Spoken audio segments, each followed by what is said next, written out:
Hi guys, welcome to lick 2. I hope you've been working on lick 1 and got that nailed. Yeah, now it's time to look at the next one. I should play it first so you know what we're doing. It sounds like this. So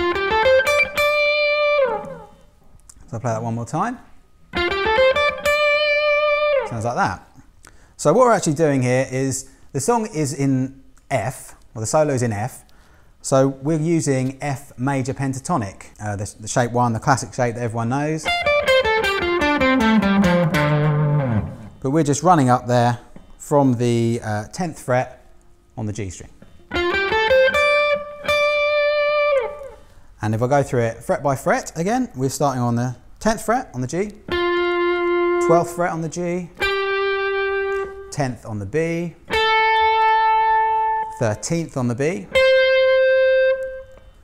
and the 10th on the E. And we're going to play that twice. So we end up with...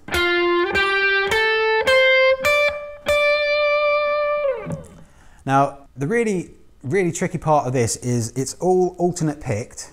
So we're going to be picking down and up without any breaks really. The difficult part is getting across these strings. What you're going to have to do here is really relax your right hand. What I like to do is I actually like to think about where my pick is when I'm changing strings. So what you should think about is, for your downstrokes, imagine that your pick is landing on a rail that runs just underneath the strings, under here, if you can see on that video. Downstrokes is under. Now for upstrokes, they should be landing on a rail that's above the strings, somewhere up here. So what this means is when we're above the strings, really easy to move the pick. We can move at any string, no problem. When we're under the strings, it gets stuck straight away. So this leaves us with the problem that we can only change strings after an upstroke. But luckily, this lick is written, so we're always changing strings after an upstroke. So if I go through the picking, it's down, up on the G string, and then we can move strings, down, up on the B string, move strings again, and down and up on the high E string. Once again, that sounds like this. That's only one part of the problem here. It's probably the main part, but the other difficulty is actually just getting the speed and the fluidity in your picking there. So what you've got to do is you've got to practice playing very loosely and lightly with your hand. You can see I keep shaking my hand, but that's how we want to be there. Just really loose. It's almost like you're just kind of gliding over the strings. Don't worry about trying to pick hard to begin with. It has a much harsher sound anyway, and if you want to be loud, the amp can take care of that for you. So yeah, we just want to pick really lightly and just let your hand kind of glide over the strings.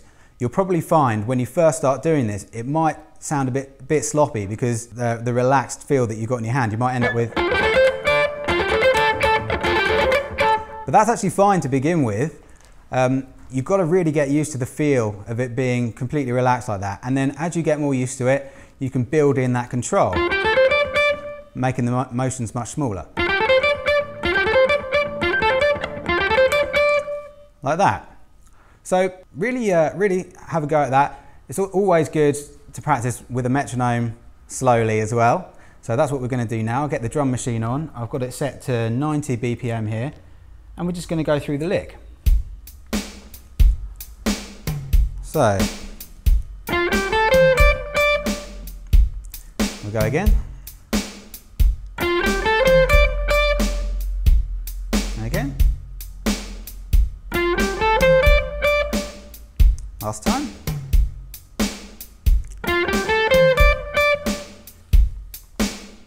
Cool. So I'm going to try that a little bit quicker as well. 120 and see how that sounds.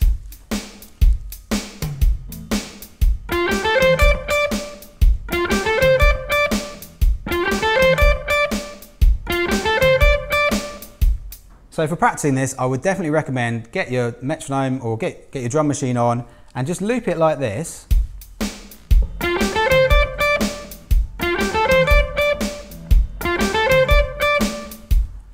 And remember what I said about keeping it really loose. Don't worry too much if it sounds sloppy to begin with. Obviously that's something you want to take care of later on, but first of all you've got to get totally used to the feeling of a really loose wrist when you're playing. And I'll see you in the next video for lick 3.